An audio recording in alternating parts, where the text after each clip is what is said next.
Hello, BookTube. All right, So part 2 of our romance adventure. we finally finished book 2. Heidi, I think, obviously had a much harder time with this one. Aaron finished book 2 yesterday. But it took me like a week to get started on it. You I like don't did a think it's couple been a week. hours. I don't know. You were ahead of me by a few hours for a while, and then I like powered through in a whole day. I feel like, Yeah, but it's okay. I listened to the last 6.5 hours today over the course of about 3 hours. yeah, she sped it up quite a bit. But I think we're both guilty of speeding things up through the love scenes because they're definitely not our jam. But yeah, did you?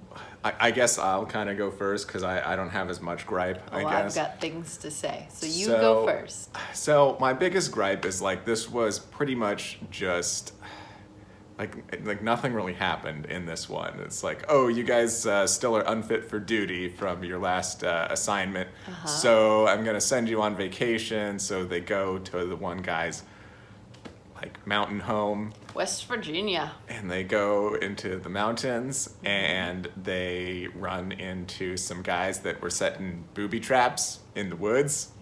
No motivation They were beyond that. treasure seekers. There was a spider web thin line of plot They were about seeking a treasure. treasure that was maybe there from the Civil War or something. Yep. So then people get hurt and then they walk out of the woods and that's it. Are you saying they saved the day?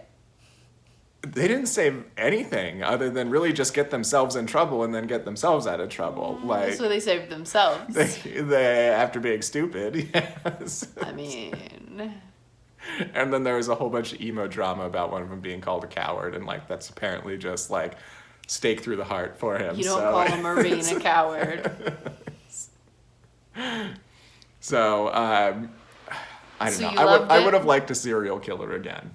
Ah. That's I would have liked a mystery again instead of just like, here we are now. Now we're doing this. Oh, now we're doing this. Now there's cougars. Okay, now we're gone. Now we're done. All right. All right. Well, they get put on another case. Don't worry. Okay, good. Okay, now you can unload. All right. So unlike the Cut and Run series, which is one couple and you're just dealing with their like case of the week situation, but the same relationship. The Immortal Guardians follows a different couple each book.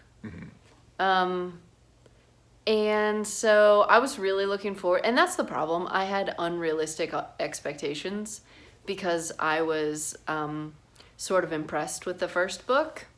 And then this book was going to center on a character that I really enjoyed in the first book. And it was so bad. It was so bad. I mean, I feel like it was worse than I was expecting the first one to be, honestly. And it took me about halfway through the book before I finally realized what it was.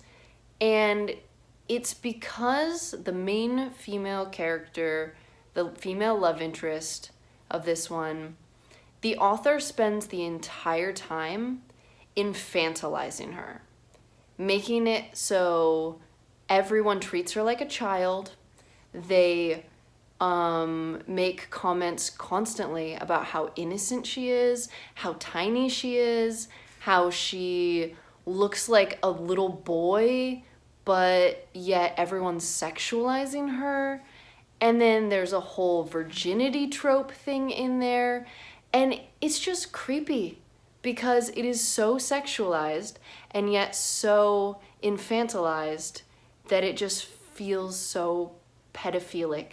I don't even know if that's the word, but that's how it all felt. I had to fast forward through the sex scenes because it was so disgusting. It just like no. Book 2 wasn't my favorite No. either, but yeah, there were some pretty cringy moments in it. Yeah. I lost track of how many times, and this is the author, obviously this is the author working through some shit or like a weird fantasy that she has in her head, because all of her female characters thus far are tiny. They're short, they're thin, they're very small, and that's a big deal that the author keeps hammering on about how all the men are over 6 feet tall and all the women are under 5 feet tall.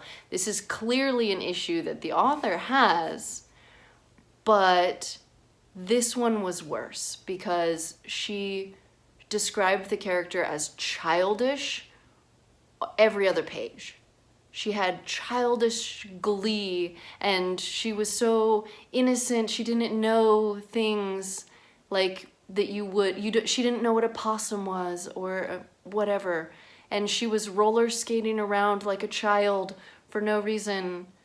Oh, that's right. That was weird. And she was just acting like a 13-year-old girl, and she was described like a 13-year-old girl, and yet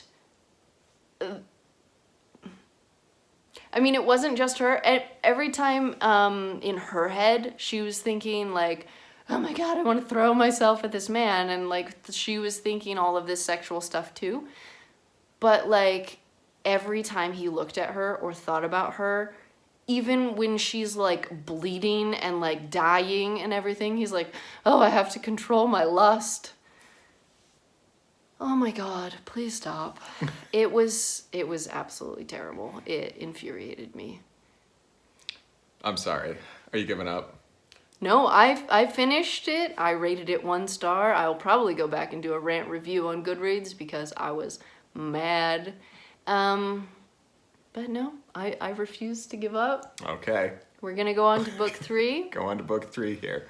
That's Fish and Chips for me, and it's Phantom something. Is that Bastion's story? Yes. Okay, yeah, I could see that coming like a freight train. Guess what? Bastion's love interest is tiny, just like all the rest of the females. Yay.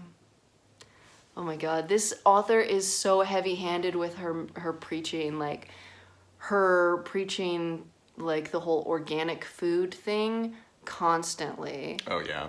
And apparently the author is very much a cat person because everyone owns a cat. Nobody owns a dog. Not sure what that's all about, but oh my God. All the characters are the same and they're all terrible. There are some themes that drop after the second one, so maybe maybe your expectations have been lowered. Aaron promised me this is again. the last book where people faint into each other's arms. Well, I can't guarantee that, but I know that the love interest does no fainting into the arms of the other one, unless it's maybe Bastion that does it. I can't. This so book 1 had I think only 1 fainting scene. Book 2 had 2 or 3. Did it? It was terrible. Ugh. Yeah, so yay. Fun, romantic times happening. Mm-hmm. Oh, very fun. Yeah. So we will check in, I guess, after book 3, unless someone gives up. Yeah. We'll see. All right, we'll talk to you later.